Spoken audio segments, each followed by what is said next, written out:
100 styles for less than $100 a month. Call Total Bath Systems today. All right, welcome back. There's an urgent consumer alert tonight about those Labubu dolls. Federal officials say fake dolls known as Lafufus pose a serious choking risk to kids. The dolls have popularity over the past few months. We've been seeing them pop up everywhere. But these fake dolls have been breaking and creating small pieces that, of course, can become choking hazards to our kids. The lookalike dolls are coming from China, and parents are urged not to buy them. And now the news at 5:30 with Mark Zinni rolls on by, starting right now. Now on Channel 3 and streaming on WFSB+. This is Eyewitness News at 5:30. First up right now at 5:30 on this Monday night, we start with a look at the day's top stories, including a tragedy in Hartford. 4 people are dead, including 2 children, following a house fire. It happened early this morning here on Schultz's Place. 5 other people, including 1 firefighter, were hurt and is now in the hospital. Fire officials are still investigating the cause. Violence in New Haven. 3 shootings over the past 2 days left an 18-year-old and another person dead. 2 others were hurt. It happened Sunday morning. The teen was shot and killed right near Yale's campus, and just hours before freshman students moved in. Police have not made any arrests involved in any of those shootings. In Washington, President Trump met with Ukrainian President Volodymyr Zelensky as the future of Ukraine remains unclear. The president hopes to continue ceasefire talks, bringing Russia into them as well, coming up soon. Well, happening tonight, a really big matchup in the Little League World Series. Fairfield National, who represents Connecticut, of course, taking on South Dakota. Your sports reporter Dan Booth is live in Williamsport right now with a preview of that game. He has more right now. Dan? Mark, Fairfield Nationals getting ready to play once again tonight, trying to go to 3-0 in the Little League World Series. It's been a special run so far, and joining me now is Vic Pellegrini, who is the father of Luca Pellegrini, who is this pitcher, a star shortstop, everything that comes with that. Just to get things going here, how special has it been seeing your son go out there, pitch the way he's pitched, and honestly become a little bit of a celebrity around here, knowing what he's been able to do out there on the field? It's been absolutely surreal experience, just watching him and his 11 teammates just go out there and just ball out, game out, every single game. It's just a surreal experience. I mean, they put in the work in the hot summer months, and they just can't get enough of it. And here they are, celebrating it with all the rest of the world, you know, the players, and just having a great time. You know, and I get nervous watching you guys, just knowing how much is on the line every night, just the tension of these games, knowing how close they've been.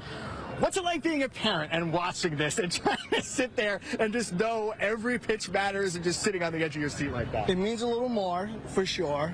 You are absolutely on the edge of your seat.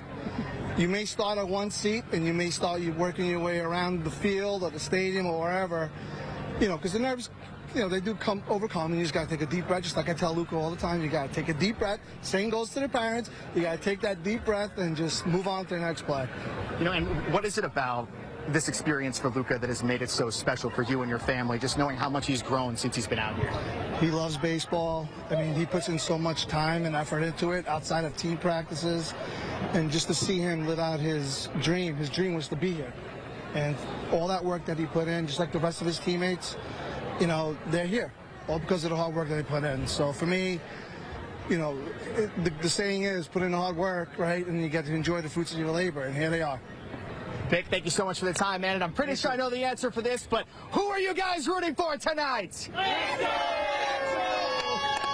Metro it is, 7 o'clock against South Dakota. It's going to be a lot of fun to see all this breakdown. We'll have the highlights. We'll have a full game breakdown with post-game reaction later on tonight. But they are dialed in and ready to go. Congrats to them, and great weather for that game tonight. And we're enjoying beautiful weather here locally, of course. However, as we brought you last week, the drought monitor, Southern Connecticut, abnormally dry. We could use some rain, and here's why Southern Connecticut is in that classification. Over a 10-inch deficit so far for the year at Bridgeport. Meanwhile, for Bradley Airport, we still have a bit of a surplus, nearly 3 inches. So we do have dry weather on tap for tomorrow. Temperatures for our Tuesday similar to today will certainly start off on a bit of a cooler note in the 50s by the afternoon, reach the 70s. And then on Wednesday, some much needed rain. Scattered showers will be making the way across southern New England.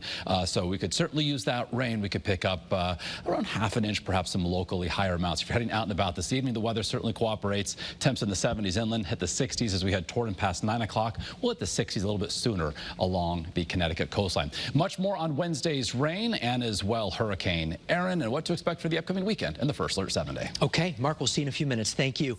Channel 3 is your back to school authority, and tonight the I-Team is taking a closer look at special education funding and why some experts say the system is broken. Here is Chief Investigative Reporter Sam Smink. In this past legislative session, special education funding was a big talker. Ultimately, the state came up with some solutions, but many tell us there are still millions of dollars on the line. Finn Daly is unstoppable, taking on the world one day at a time. He loves to play basketball. He's very social. He loves to be with his friends. He loves going to school every day. Just when it comes to school, sometimes the 12-year-old who has Down syndrome and autism needs a little help. It's hard for him to focus, and he learns differently, and he also doesn't understand danger like a typical 12-year-old would. So he has a paraprofessional who is with him all day.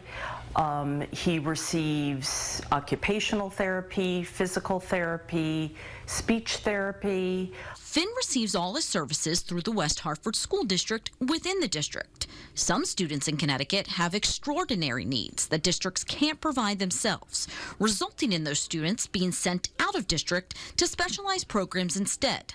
These could be high-level needs of mental health. They could be physical, that require special equipment, that might require nursing services. Kate Diaz, president of the state's largest teacher union, explains the district that student lives in is still responsible for paying for those services. That money is referred to as excess costs. Now, the state has an excess cost grant program that reimburses school districts for these costs. But we're told it's not as simple as it sounds. When we look at the local municipalities, they're not even eligible for excess costs until it's like 4 times the average student. It's actually 4.5 times the average student.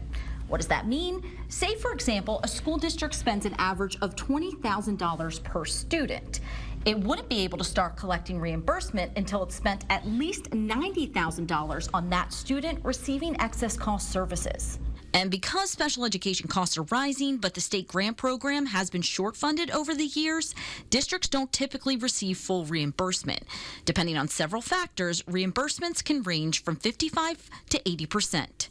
The debate that we're kind of engaged with is what are the boundaries around those excess costs and who should assume them? The I-Team found districts submitted $300 million in excess cost expenses for the 24-25 school year, but the state only reimbursed $221 million, leaving $79 million for schools to come up with. We have a legal obligation to provide education for every single eligible child in the state of Connecticut. It's kind of like any other significant cost situation, right? We've got to figure it out. Patrick Gibson with the School and State Finance Project, a small nonpartisan nonprofit studying Connecticut public education, says the special education funding system in the state is broken. Every year, districts are facing those increased excess costs, and they're not getting additional money to cover them. Currently, Connecticut is one of only 2 states that provide state funding for special education services through an excess cost grant program, where districts spend the money and then apply for reimbursement. The state has what we call a funding formula, which is the state runs some math equations to determine what each district needs to provide the educational supports for their students, and how much should the state pay for it? And that's based upon the ability from a local town to contribute property tax dollars. In that formula, when Connecticut is calculating what are the kids in this district need, we look at low-income students and we look at multilingual learners, those students who are learning English, but we don't look at special education students. Gibson says special education should be included in the formula so funding can be given up front. If the state would include special education students in its funding formula, it would better equip our school districts to better provide those supports. Back in West Hartford, Finn's mom, Brooke, hopes the people making these funding decisions think about Finn when they do. Yes, Finn has special needs, but he's also just like your children, and he deserves to get the services that he needs to be an independent and successful student. The state has designated an additional $30 million each for 2026 and 2027 for a new special education expansion grant that districts can use to expand their on-site services. At the same time, lawmakers will examine how much out-of-district programs charge for services and see whether setting provider rates like Massachusetts does can work for Connecticut. To find out the special education expenditures in your city or town, head to WFSB.com. Your chief investigative reporter, Sam Smink, Channel 3 Eyewitness News. Still ahead right here at 5:30, a famous Connecticut pizza spot gets a famous visitor over the weekend who sang her way into Frank Pepe's when we come back. And 5:41 right now, heading outside for a live look from our iCam for you over Torrington on this Monday night. Your full forecast for the week ahead when Eyewitness News at 5:30 continues. I'm Caitlin Francis with this day in Connecticut history, the first day of a two-day flooding event. The flood of 55 occurred on August 18th of 1955. This was the worst flooding in state history. 87 people died, and there was more than $200,000 in damage, which back then, that's equivalent to more than $2 billion today.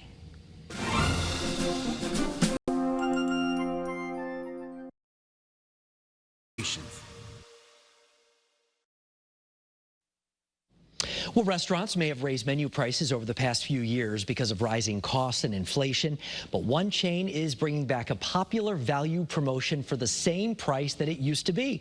The Olive Garden Never-Ending Pasta Bowl returns next week for $13.99. Customers can order unlimited pasta along with unlimited soup or salad. The promotion runs from August 25th right until November 16th. We are just days away right now from crowning the winner of the best hot dog here in Connecticut. Over the past month, you've all been voting, narrowing down from the top 16, and now we're to our final two. So head to the WFSB app or WFSB.com to vote for your favorite. It's between Capital Lunch in New Britain and Blackie's in Cheshire. Voting closes Wednesday night. Then we will reveal the winner live on Eyewitness News right here on Thursday. Going town by town right now on this Monday night. First in New Haven, Frank Pepe's getting plenty of special visitors, of course, all the time, and this weekend was no different. Anna Kendrick was the famous person at the famous pizza spot on Saturday, and they took this picture right here with the staff. She ordered a margarita pizza along with their original tomato pie and the white clam pizza. The West Hartford Police Department's Emergency Service Unit placed in the top 5 in the state SWAT challenge. They competed against 27 local, state, and federal tactical teams from across the country. Officers, detectives, and paramedics on the team competed in a number of events, including a physical training course. They finished in 4th place overall. Nice job.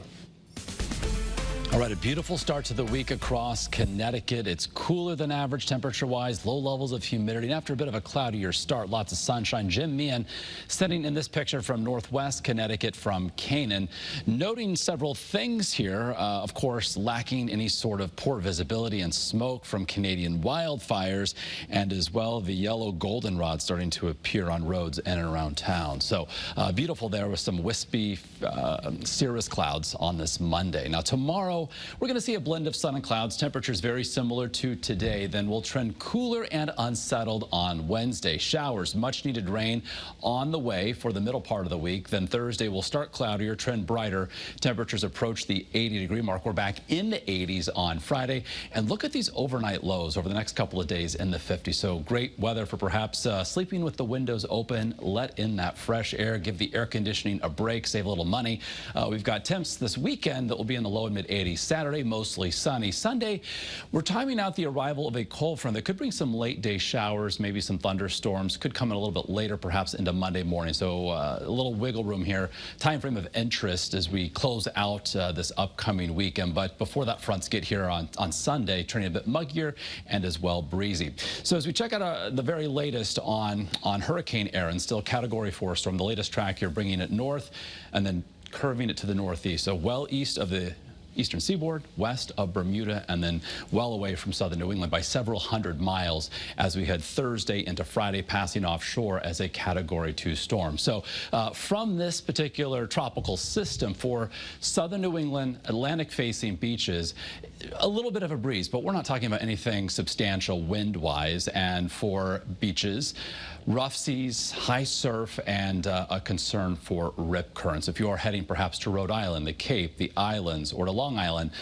keep that in mind. Something you can track as well through the free WFSB weather app.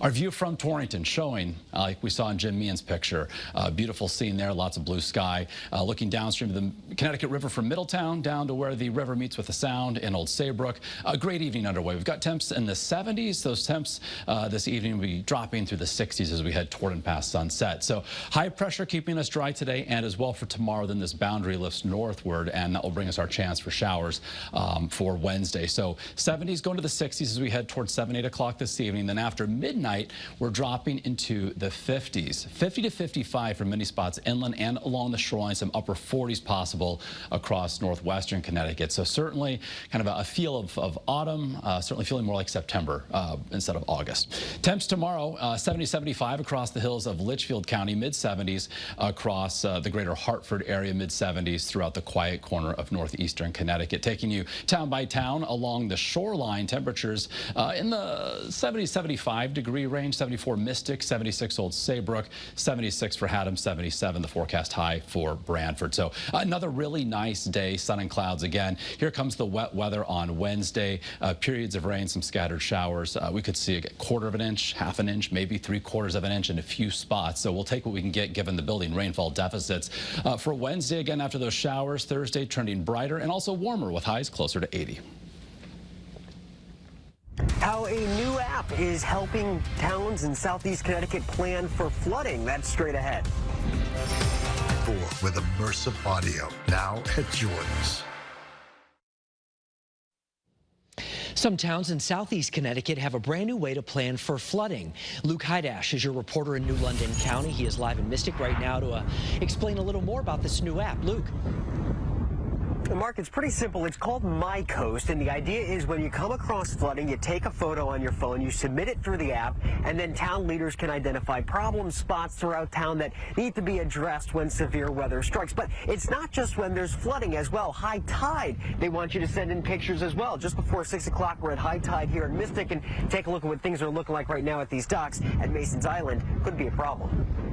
This is from Sandy. There's damage from storms past in Schaefer's Bait Shop in Mystic. Alan Fee owns the place. It happens more than we like to see. He's got the pictures to prove it. Water inside, time and time again. It's very uncomfortable, and it hits a nerve in your body that not many people understand. Now, town leaders in Stonington, Groton, and New London are hoping folks like Alan download the My Coast app. It's a free pilot program being used to document not just extreme flooding, but high tides and erosion. More photos submitted in the same spot means more of a need for a fix there. Towns have limited resources, limited staff, limited funding for dealing with coastal resiliency planning or storm planning, but it's really important. Repeat problem areas like the causeway to Mason's Island are well known to flood. Do you think there are more that you guys don't know about that you might after this? Probably. My Coast is used nationwide, being piloted in southeast Connecticut thanks to a grant. At Fort Rachel Marina on the Groton side of Mystic, high water is a problem from time to time. Just ask John Scianti, who thinks the app is a good idea. If it's a full moon and it's a perigee tide, or it'll go over the road and then some. It would be great if they did something. The app is live. You can download it right now. Your reporter live in Mystic, Luke Hydash, Channel 3 Eyewitness News. All right, we did add to our 90-degree tally over the weekend for the Hartford area, now up to 22 days this year. But over the next 7 days, no 90-degree heat. In fact, temperatures trending below average. First alert radar for the time being remaining dry. It's, say, Wednesday that we'll see our next chance for some wet weather. So for tonight, we go into the upper 40s and low 50s across the hills of Litchfield County. 50 to 55 in and around the greater Hartford area. These temperatures nearly 10 degrees below average for this time of year, near 50 as well across the quiet corner of northeast Connecticut. Mid-50s should do it for communities along the Connecticut coastline. So open those windows, let in the fresh air. Absolutely beautiful weather, and it will continue. Much more on Wednesday's rain and a warming trend thereafter. And of course, the latest on Hurricane Erin ahead on Eyewitness News at 6. All right, Mark, thank you. The news continues right here at 6 with developing news from Hartford. 2 children and 2 adults killed in an early morning house fire. Because these children were probably getting ready to go to school, and now their lives have been taken. Tonight, we're learning a lot more about the victims, plus the response from Hartford's mayor. On the 1-year anniversary of the deadly historic flooding in the Naugatuck Valley, how communities have been spending time rebuilding. And the young athletes from Fairfield look to keep their magical run going in the Little League World Series. We are live in Williamsport for a preview of tonight's big game and your updated first alert forecast just minutes away, right here on Eyewitness News at 6. Place to get a first alert days in advance.